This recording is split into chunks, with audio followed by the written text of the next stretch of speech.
It is a very sad day, and it is with a heavy heart that we come before the members of the fourth estate, that we address the country and we address the county on this matter.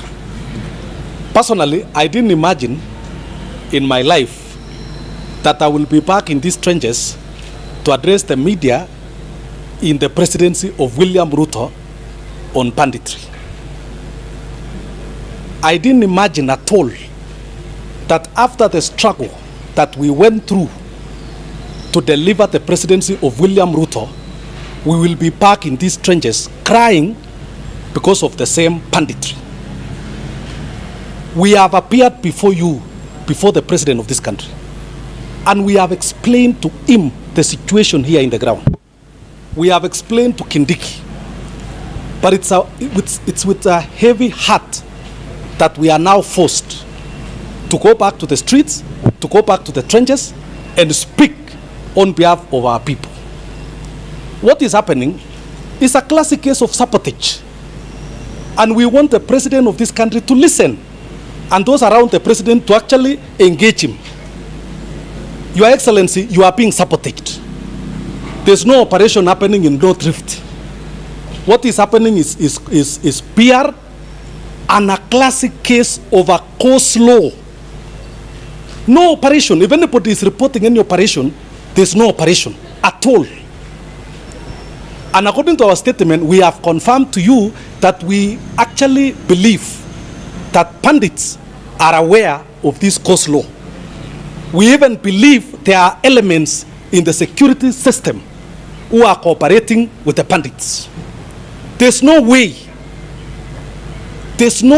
that bandits would be so emboldened more than any other time with attacks that are so coordinated in Samburu, in Baringo, in Elgeyo Marakwet, and in Turkana, when the president of this country assigned an operation order. When KDF support has been cassetted, and bandits are just walking idly, bandits are all over. We are crying here like now you've seen. We have injured people, we have people killed, and more killings are going on.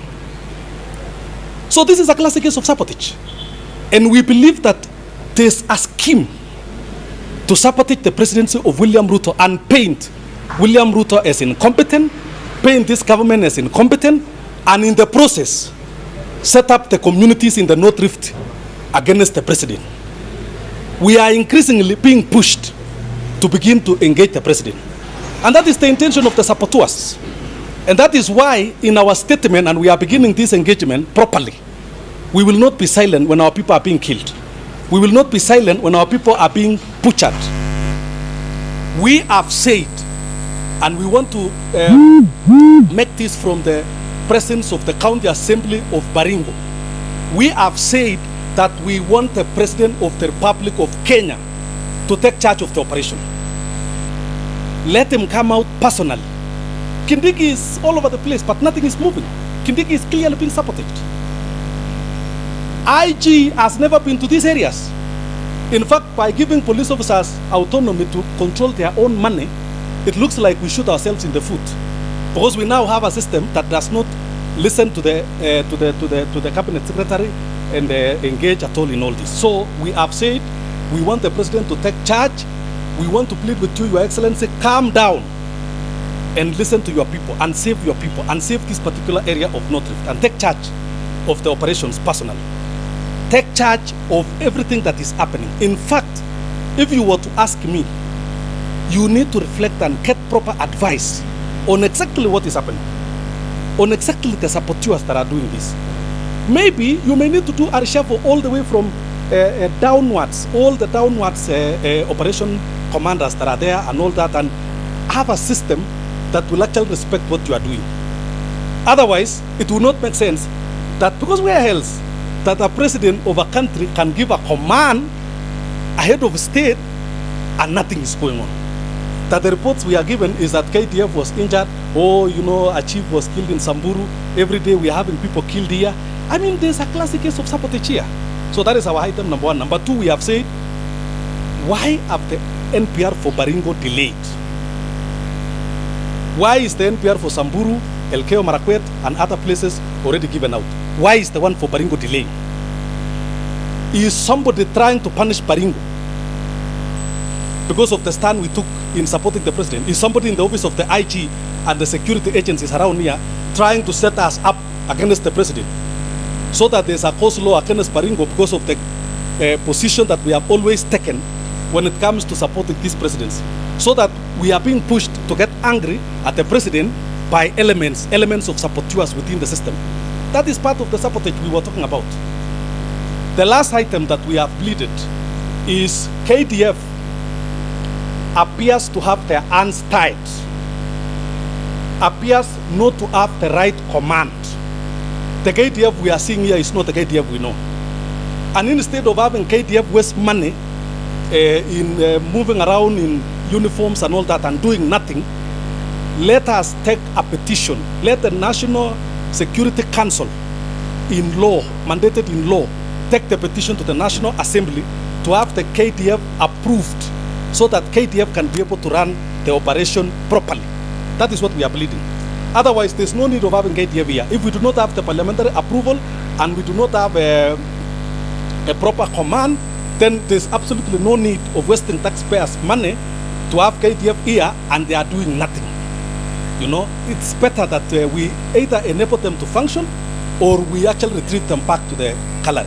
Because the damage which has been done is that we have an impression that KDF is here.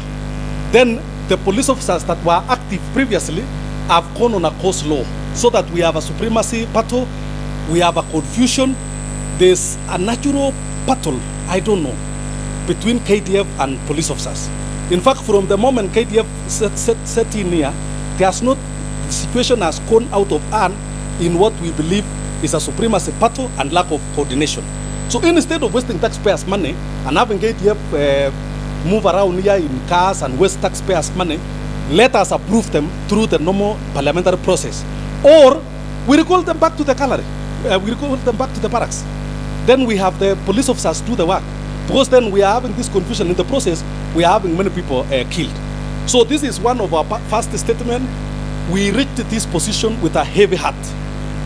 And it's the beginning of an engagement. As the 4 MCS from the affected areas, we are the grassroots leaders. We are the people who listen to this pain every day. We are the people who receive the complaints, the venting of the frustrations of our people every day. And we have begun this engagement. Moving forward, we will be releasing more statements on what happens. We will be having more motions in the county assembly here. We will be having more engagement, even to our brothers from Tiati. These are your sons and daughters killing us. And it cannot be business as usual. We cannot be smiling to each other in this town when we are being butchered and you have the capacity, in your capacity as leaders, to actually talk to your people. Kamket as the member of parliament from that area. The fact that you joined us in Kenya Kwanza does not give your people the license to kill our people. So we will be having a proper engagement moving forward. We will be having our motions coming forward. We will be having proposals on how to engage moving forward.